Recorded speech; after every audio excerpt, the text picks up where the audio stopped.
कितना भी किसी से आपका, शर्मा जी से, वर्मा जी से कितना भी झगड़ा हो गया हो, लेकिन ठीक है हो गई, झगड़ों को इतना लंबा मत कीजिए। बहुत दूर कहानी चली गई है, आप सेग्रीगेट हो गए। यहां हुआ हमको क्या फर्क पड़ता है, वहां हुआ हमको क्या फर्क पड़ता है। नहीं, आग आपके घर तक पहुंच गई है, आप सिर्फ इग्नोर कर रहे हैं। आपके पास पैसे हैं, आपने अटैची उठाई, आप चले गए अमेरिका। सब नहीं जा सकते। अगर भारत माता की जय कहते हो तो भारत माता कोई तस्वीर नहीं है, भारत माता ये मिट्टी है, इस मिट्टी को बचाना है। जय। तो यहां से जब जाएं तो दो ही बातें मैं चाहता हूं कि जिन बातों को आपने मुझसे सुना, आपको कोई भी कन्फ्यूजन हो, मुझे मेरे YouTube पे लिख दीजिए, मेरे Facebook पे लिख दीजिए, मेरे ईमेल पे भेज दीजिए, मैं ज़रूर आपको रिस्पॉन्ड करूँगा। इस पूरी यात्रा का एक ही मकसद है, आपको करेक्ट ओरिजिनल डॉक्यूमेंट से आपको चीज़ बताई जाए। इसलिए अंत में एक बात कह करके कि ये भारत कब आज़ाद हुआ था, कब आज़ाद हुआ है? 2000 नहीं, ये तो आपका दिल कह रहा है ये आपका दिल कह रहा है, मैं उस संदर्भ में नहीं कह रहा। मैं एक झूठ आपके सामने रखना चाहता हूँ। ये जो 15 अगस्त 1947 की डेट है कि भारत 15 अगस्त 1947 को आज़ाद हुआ है, ये दुनिया का सबसे बड़ा झूठ है। इसीलिए मैंने कहा कि जब हम अच्छे कपड़े, अच्छी गाड़ी से उतरते हैं और देखते हैं कि सामने वाला हमें क्या सोचेगा, लेकिन सामने वाला ये भी सोचेगा कि दुनिया के पहले मूर्ख हैं कि 15 अगस्त 1947 की कोई डेट ही नहीं है आज़ादी की, और ये 15 अगस्त 1947 को भारत आज़ाद हुआ ये मना रहे हैं। आज संचार क्रांति के दौर में एवरी डॉक्यूमेंट इज अवेलेबल, उस पर पैसा खर्च नहीं कर रहा है।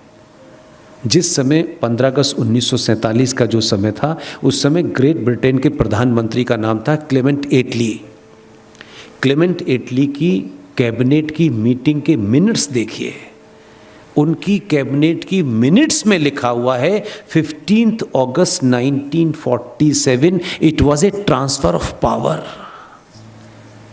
ट्रांसफर ऑफ पावर, सत्ता का हस्तांतरण और आज़ादी दो अलग अलग चीज़ें हैं। इसलिए आपका संविधान कब बना? 26 नवंबर 1950 को कंप्लीट हुआ।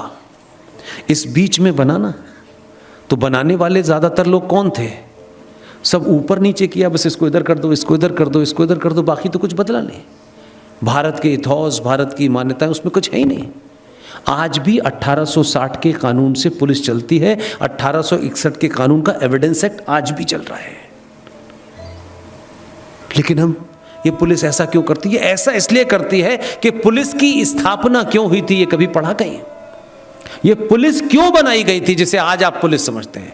इस पुलिस का निर्माण, इन थानों का निर्माण अंग्रेजों ने कराया था, और इसलिए कराया था कि जहां जहां अंग्रेज सीधे तौर पर राज नहीं करते थे, वहां लगान वसूलने के लिए राजा से चले जाते थे, और जहां जहां अंग्रेज डायरेक्ट राज करते थे, तो जब वो लगान लेने जाते थे तो गांव वाले उन्हें देख करके हॉस्टाइल हो जाते थे, पत्थर मारते थे, लड़ जाते थे। तो अंग्रेज़ों को बहुत, क्योंकि कम गिनती में थे, तो अंग्रेज़ों ने थानों का निर्माण किया, और सिर्फ इसलिए किया था कि ये जो थानों में जो पुलिस काम करेगी, ये उन अंग्रेज़ों के साथ जाती थी और ये गांव वालों को पीटते थे, फिर वो उनको वो टैक्स देते थे। अब इन बेचारों की गलती दूसरी है, ये लगान वसूलने जाते थे उस समय अंग्रेज़ों के लिए। अब इनको ये पता नहीं कि वो चले गए हैं, ये आज भी वसूल रहे हैं। तो मेरा कहना यह है कि किसी चीज़ की जड़ में जाएं। हम कह रहे साहब ये तो, अरे भाई मेरे, ये इसी काम के लिए बने थे, यही काम था, ये डिसमेंटल होना चाहिए था आज़ादी के बाद, लेकिन डिसमेंटल नहीं हुआ। यहाँ पे जो बैठे ट्रांसफ़र के बाद चचा, उन्होंने कहा यही काम तो हम भी कर रहे हैं, यही कर रहे हैं बेचारे आज भी। अब आप इनको गाली दे रहे हो, तो ये तो लिखी हुई बात कर रहे हैं, ये तो अपना फ़र्ज़ निभा रहे हैं वसूली करके। ये बात अलग है कि अब अंग्रेज़ नहीं, अब ये गोरे अंग्रेज़ों तक पहुँचाते हैं उसको।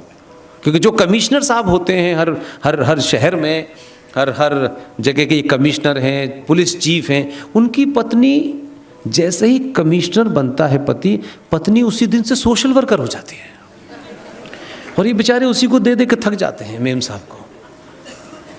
सारी चीज़ें, सब कुछ ओपन है। इस दौर में अपनी भूमिका तय कीजिए और ईमानदारी से कीजिए। और आखिर में मेरा अपना एक स्लोगन है, मैं जोर से आपके साथ बोलूंगा। आप लिख सकते हैं तो लिखिए, बोल सकते हैं तो बोलिए, आप चिल्ला सकते हैं तो चिल्लाइए, और अगर ये तीनों काम नहीं कर रहे तो जो चिल्ला रहा है उसके साथ खड़े हो जाइए। बहुत बहुत धन्यवाद। Thank you very much.